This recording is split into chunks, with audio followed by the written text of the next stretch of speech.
বন্ধুরা, আজকে সারাদিন বসে থাকার পর ফাইনালি একটাই ট্রেডিং সেটআপ বেরিয়েছে ইন্টারডেতে। সেটা হচ্ছে 24,600-র ওপর থেকে এবং 2:38 থেকে 2:54 এই পর্যন্তই কিন্তু ট্রেডিং সেটআপ স্ক্যাল্পিং রূপে কিন্তু নেওয়া গেছে।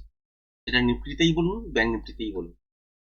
এবার যদি দেখেন, গতকালকের ভিডিওতে আপনার সাথে শেয়ার করেইছিলাম যে 24,600-র ওপরে যদি কন্টিনিউ দেখেন যে সাস্টেন করতে শুরু করেছে, তাহলে ইন্টারডেতে একটা মুভমেন্ট আপসাইডের দিকের জন্য পাবেন।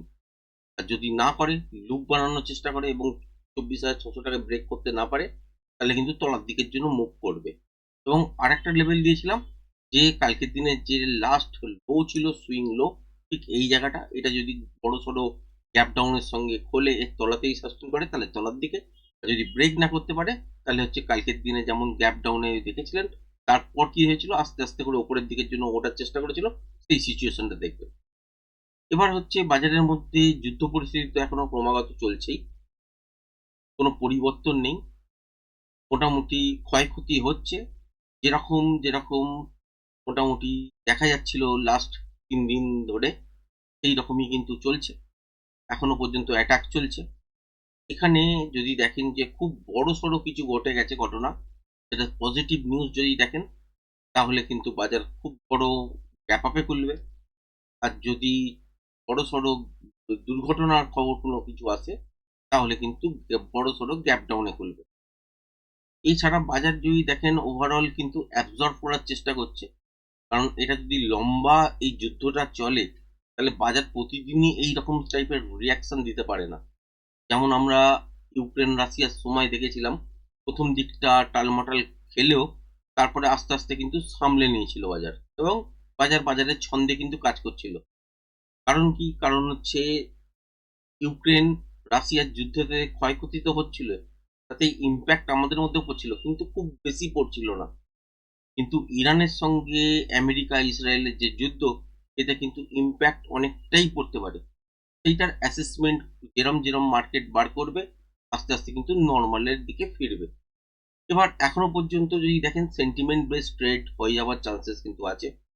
গতকালকের যে লেভেল শেয়ার করার জায়গা ছিল, সেখানে কিন্তু কোনো রকম প্যাটার্ন তৈরি করেনি। আজকের দিনে যদি দেখেন, তাহলে ইন্ট্রাডে বেসিসে একটা প্যাটার্ন তৈরি করেছে, তার এগেনস্টে একটা মুভমেন্ট পেয়েছে। এবার কালকের দিনের জন্য কি করতে পারে? কালকের দিনের জন্য স্ট্রেট আপনারা এই ওপরের দিকের জায়গাটা দেখতে পারেন, যেটা হচ্ছে আজকের দিনের হাই, ঠিক এইখানটা 24,855। এর ওপরে যদি গিয়ে কন্টিনিউ সাস্টেন করে, বা যদি দেখেন যে গ্যাপ আপ খুলেছে, তারপর ছোটখাটো ডিপ নিয়েছে, কিন্তু কন্টিনিউ এই 24,850-এর ওপর তো সাস্টেন করছে, তাহলে কিন্তু জানবেন যে ইন্টারডে সুইং হাই ব্রেক করলে আপসাইডের দিকের জন্য মুভমেন্ট, বা এখানে যদি কোনো রকম প্যাটার্ন তৈরি হয় যার মুভমেন্টটা আপসাইডের দিকের জন্য, সেখানে সেই ক্ষেত্রে প্রজেকশন লেভেল কাউন্ট করে কিন্তু আপসাইডের দিকের জন্য মোমেন্টাম আপনারা পেতে পারেন। এবার ওভারঅল সিচুয়েশন কি থাকবে? ওভারঅল সিচুয়েশন বড়সড় গ্যাপ আপ বা গ্যাপ ডাউন এটা কিন্তু হাতে নেই।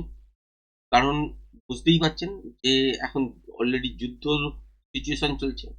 কোনো একটা বড় নেগেটিভ নিউজে অনেকটা বড় তলার দিকের জন্য পড়তে পারে, আর কোনো একটা পজিটিভ নিউজে অনেকটা বড় গ্যাপ আপের সঙ্গে খুলতে পারে। কিন্তু আজকের দিনে যদি মার্কেট দেখেন, গ্যাপ আপ খুললেও কিন্তু ছোটখাটো গ্যাপ আপ খুলেছে। এইরকম যদি গ্যাপ আপ বা গ্যাপ ডাউন হয়, তাহলে কিন্তু এই রেঞ্জগুলো কাজ করবে বাজারের মধ্যে। তার মানে ছোটখাটো যদি গ্যাপ আপ হয়, তারপর যদি দেখেন 24,850-এর উপর কন্টিনিউ সাস্টেন করছে, তাহলে আপসাইডের দিকের জন্য যাওয়ার চান্সেস কিন্তু থাকবে।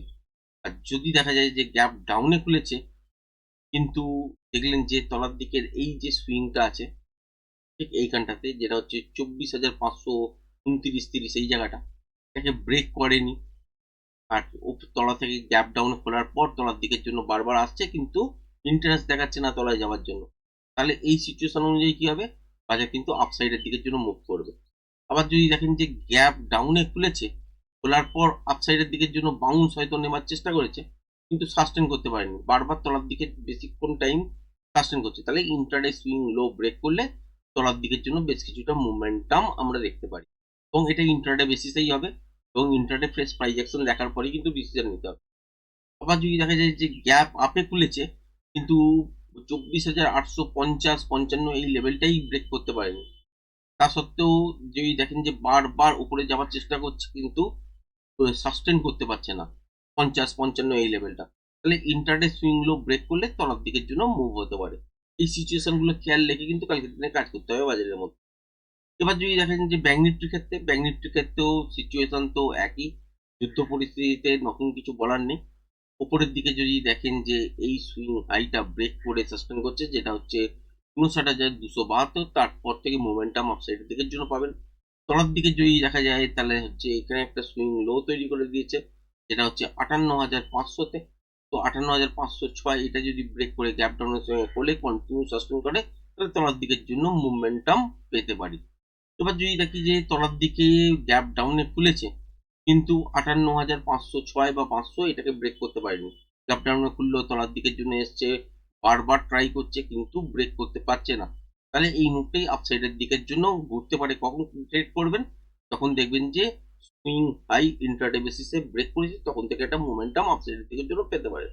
আবার সেম সিচুয়েশন যদি দেখা যায় যে বাজারের মধ্যে গ্যাপ আপে খুলেছে, কিন্তু গ্যাপ আপ খুলেছে কিন্তু 59,272 এই রেঞ্জটাকে ব্রেক করতে পারেনি। সিচুয়েশন বারবার যদি দেখেন যে আপসাইডের দিকের জন্য যাওয়ার চেষ্টা করছে কিন্তু ব্রেক করতে পারছে না, তাহলে ইন্টারডে সুইং লো ব্রেক করলে তলার দিকের জন্য একটা মোমেন্টাম পেতে পারেন। এবার যদি দেখা যায় যে গ্যাপ আপে খুলেছে কিন্তু এই 59,270-72 এটাকে ব্রেক করে খুলেছে, তারপর যদি দেখেন যে তলার দিকের জন্য বারবার রিটেস্ট করতে আসছে কিন্তু সাস্টেন করছে না তলার দিকে, তাহলে কিন্তু জানবেন যে এখান থেকে আপসাইডের দিকের জন্য মুভটা কন্টিনিউ হতে পারে। যদি দেখেন যে 59,272 ওপর কন্টিনিউ সাস্টেন করছে, সেক্ষেত্রে ইন্টারডে সুইং হাই ব্রেক করলে আপসাইডের দিকের জন্য একটা স্ক্যাল্পিং মুভ পেতে পারি।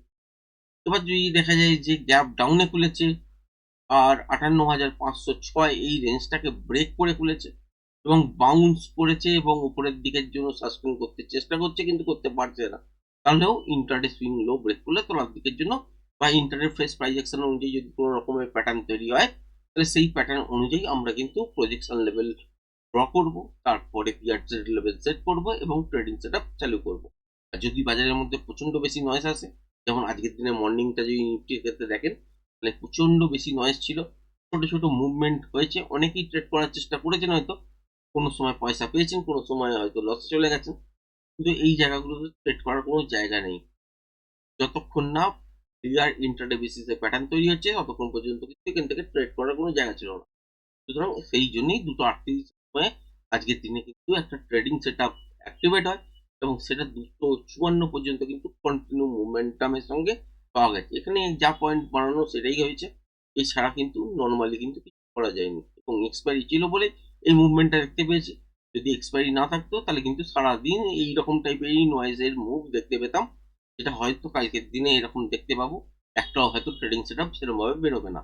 আর এই পরিস্থিতিতে যদি দেখেন বাজারকে, তাহলে খুব বড় মুভমেন্ট করার আশায় থাকবেন না বা কোনো বড় কোয়ান্টিটি নিয়ে ট্রেড করতে যাবেন না।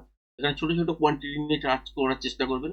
খুব বড় কোয়ান্টিটি তখনই নিতে হয় যখন বাজারের মধ্যে ট্রেন্ডিং টাইপের মুভমেন্ট থাকে, মার্কেটের মধ্যে কোনো রকম আনস্টেবল অবস্থা থাকে না, স্টেবিলিটি থাকে, তখনই কিন্তু আপনি প্রপার টেকনিক্যাল অনুযায়ী ট্রেড করতে পারবেন। আর অনেকেই দেখছেন যে এই মুহূর্তে ফোন করছেন বা হোয়াটসঅ্যাপে মেসেজ লিখে পাঠাচ্ছেন টেকনিক্যাল কোর্সের জন্য। তো আবারও বলি যে কোর্সটা আর কয়েকটা দিন পর থেকে চালু করব, এই জন্যেই যে এই মুহূর্তে বাজারের যে সিচুয়েশন সেখানে সেন্টিমেন্ট বেস ট্রেড বেশি হচ্ছে। তো টেকনিক্যাল যখন শিখবেন তো লাইভটা আপনাদের যদি টেকনিক্যালের ওপর হয়, তাহলে সব থেকে বেটার পারফরমেন্স দেখতে পাবেন এবং সেই অনুযায়ী কাজ করতে পারবেন। সেন্টিমেন্ট বেস ট্রেডে কি হয় যে প্যাটার্ন অনেক সংখ্যায় কম হয়, তার জন্য কিন্তু যখনই আপনারা এই কোর্স শিখবেন সেখানে হয়তো সেই মুহূর্তে সেই সেই জিনিসগুলো অতটা মিলবে না বা অত বেশি প্যাটার্ন একসঙ্গে আপনারা দেখতে পাবেন না।